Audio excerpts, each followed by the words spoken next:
जय गुरु जी, शुक्राना गुरु जी। संगत जी, सत्संग शब्द बहुत छोटा है, लेकिन इसका अर्थ बहुत गहरा है। सत्संग दो शब्दों से मिलकर बना है, सत्य और संग। सत्य का अर्थ है सत्य, ईश्वर, अच्छाई और ज्ञान, और संग का अर्थ है साथ या संगति। इस प्रकार सत्संग का अर्थ है सत्य और अच्छे विचारों की संगति में बैठना। जब हम ऐसे स्थान पर बैठते हैं जहां भगवान का नाम लिया जाता है, अच्छे विचार सुनने को मिलते हैं और जीवन को सही दिशा देने वाली बातें होती हैं, उसे सत्संग कहा जाता है। आज के समय में मनुष्य के पास सब कुछ है, सुविधाएं हैं, पैसा है, साधन है, लेकिन फिर भी मन अशांत है, क्योंकि मन को शांति बाहर से नहीं, भीतर से मिलती है, और उस भीतर की यात्रा का रास्ता सत्संग दिखाता है। सत्संग हमें यह सिखाता है कि जीवन में क्या सही है और क्या गलत। यह हमें याद दिलाता है कि हम केवल शरीर नहीं हैं, बल्कि आत्मा हैं। एक बहुत सुंदर उदाहरण के साथ इस बात को कहेंगे। अगर आप इत्र की दुकान में कुछ देर बैठ जाएं, तो भले ही आप इत्र ना लगाएं, लेकिन खुशबू आपके कपड़ों में आ जाती है।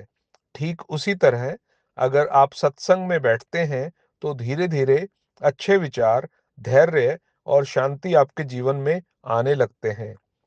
सत्संग का एक और बड़ा लाभ यह भी है कि यह अहंकार को कम करता है।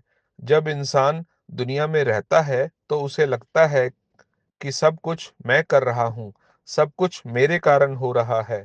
लेकिन सत्संग हमें सिखाता है कि जो कुछ भी हो रहा है, वह परमात्मा की कृपा से हो रहा है। सत्संग हमें कृतज्ञता यानी शुक्राना सिखाता है। जैसे इंसान शुक्राना करता है, जब जब इंसान शुक्राना करता है, सीख जाता है, तो उसके जीवन में शिकायतें कम और खुशियां ज्यादा हो जाती हैं। सत्संग हमें यह भी सिखाता है कि जीवन में कितनी भी मुश्किलें आए, विश्वास और धैर्य नहीं छोड़ना चाहिए, क्योंकि रात कितनी भी लंबी क्यों ना हो, सुबह जरूर आती है। इसलिए जो व्यक्ति नियमित सत्संग सुनता है या करता है, उसका मन धीरे धीरे शांत होने लगता है, विचार सकारात्मक हो जाते हैं और जीवन में संतुलन आ जाता है। अंत में बस इतना ही कहना चाहूंगा, सत्संग केवल एक सभा नहीं है, यह जीवन को सही दिशा देने वाली रोशनी है।